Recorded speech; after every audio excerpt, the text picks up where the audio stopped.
Pinapatupad ng COMELEC checkpoint sa Rizal na nanatiling maayos at mapayapa. Balita, Vicky Custodio. Vicky?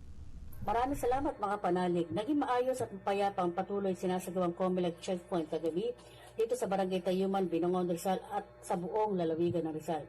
Ito ay bilang pagtalima sa kautusan ng Commission on Election kaugnay sa nalalapit na Barangay Sangguniang Kabataan Election ay mas lalong pinagiting ang pagkasagawa nito. Aktibo ang kapulisan at isa nito ang mga motorista at sinusuri ang kanilang rehistro.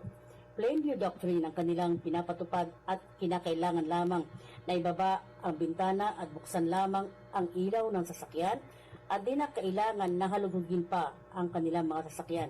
Kaugnay nito ay nanawagan pa rin ang PNP na makiisa ang mamamayan at motorista dahil ito naman anila ay para sa kanilang kapakanan, kaligtasan na rin. Sa datos naman ng Rizal PNP simula na ipatupad ang COMELEC checkpoint dito sa Rizal, lalo na nung unang araw ay madami ang nasita na walang lisensya, expired ang rehistro ng sasakyan at di nakasuot ng helmet. Ngunit sa ngayon, ayon sa aking panayam kay Police Captain Alan Bentasal ng MPS Binangonan ay manggilan-gilan na lamang ang lumalabag. Mga kapanalig, ang lagi ang dalangin at paalala ng simbahang Katolika ay ang mapanatili ang malinis, maayos at mapayapang halalan saan man.